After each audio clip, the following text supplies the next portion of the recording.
Қайырлы күн, құрметті оқырман. Бүгін қозғайтын тақырыбымыз ана мен қыздың арасындағы қарым-қатынас. Қыз бала анасының жатырына біткен сәттен бастап бір организм болып табылады. Анасының сезген сезімдерін, қуанған қуаныштарын барлығын бала сезіп, солай қабылдайды. Қыз баласы дүниеге келген сәттен бастап анасының қамқорлығы мен махаббатын сезіну тиіс. Ол құшақтау арқылы, жылы сөз айту арқылы, сүю арқылы, еркелету арқылы беріледі балаға.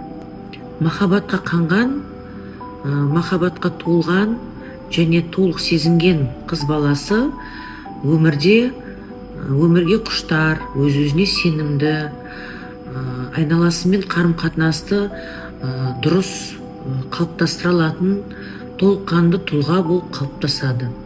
Керісінше махаббатқа толмаған бала болатын болса, ол іште үрей, қорқыныш пайда болады, өзіне деген сенімсіздік, өзінің қоғамда орнын сезбей, айналасындағы сыныптастарымен, достарымен дұрыс қарым-қатынас құрай алмай, үнемі шетте қалып қоятын болады.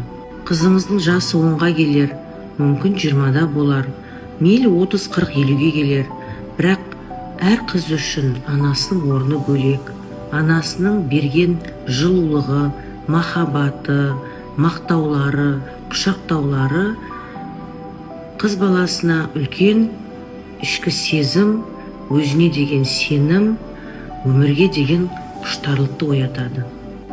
Қыз жайқалған гүл, қалай баптасаң, солай өседі. Осыны ұмытпайық.